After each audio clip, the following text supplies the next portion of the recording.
docteur Serge Rafal nous a rejoint en studio. Bonjour Serge. Bonjour Ilana. Alors vous aviez envie ce matin, Serge, de nous parler du régime qu'on conseille pour faire baisser le mauvais cholestérol et donc réduire la fréquence des maladies cardiovasculaires. En effet, Ilana, avant de prescrire les médicaments dits hypolipémiants, dont je reparlerai prochainement, nous proposons aux patients qui ont des chiffres limites ou trop élevés un régime d'environ 3 mois destiné à réduire ou normaliser les chiffres du cholestérol et principalement du LDL, encore appelé mauvais cholestérol. Bon, est-ce que vous pouvez nous détailler ces conseils nutritionnels ? Bien sûr, chez les personnes sans excès de poids, les recommandations visent essentiellement à limiter la consommation des aliments riches en graisses saturées et en cholestérol, à augmenter les apports de graisses insaturées, en particulier les oméga 3, et à apporter davantage de fibres. Alors justement, c'est intéressant, comment limite-t-on les apports en graisses saturées et en cholestérol ? Par 3 mesures principales. En réduisant toutes les charcuteries, surtout les plus grasses,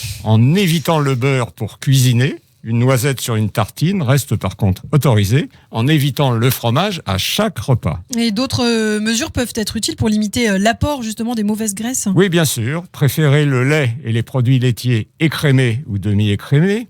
Privilégier les viandes maigres de bœuf, de dinde, de poulet. Dégraisser les viandes avant de les cuisiner et les bouillons avant de les servir. On peut toutefois manger des œufs qui ont longtemps été blacklistés à cause du cholestérol contenu dans le jaune. Et à l'inverse, apporter les graisses dites insaturées. Oui, 3 mesures principales également. Utiliser de l'huile de colza associée à l'huile d'olive, 1 cuillère à soupe de chaque par jour pour l'ensemble des assaisonnements.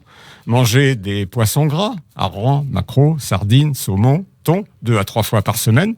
Et consommer des oléagineux, 4 à 5 noix ou amandes chaque jour. Un petit verre de vin ? Avec modération, Ilana, l'alcool augmente les taux des triglycérides et le risque d'accident vasculaire cérébral. Pas plus de 2 verres par jour et encore pas tous les jours. Une petite cigarette ?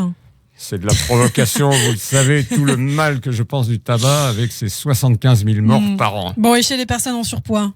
Il faut limiter l'apport global en graisse, c'est un objectif prioritaire afin de tenter de perdre du poids et ajouter une activité physique constitue une mesure tout à fait bénéfique et indispensable. Mais oui, évidemment. Alors en conclusion, Serge ? Un cadre alimentaire, pour ne pas dire un régime, ne doit pas être trop contraignant pour pouvoir être suivi longtemps, ce qui va être le cas ici. Et il ne faut pas oublier d'y insérer l'indispensable notion de plaisir ou le petit plaisir volé mais occasionnel. Et en cas d'inefficacité sur les chiffres, il faudra en venir aux médicaments, principalement les statines, auxquels je consacrerai une rubrique la semaine prochaine. Et on a hâte évidemment. Merci beaucoup Serge Rafal, une chronique que l'on peut retrouver en podcast sur le site internet radioj.fr et en vidéo aussi sur notre page YouTube.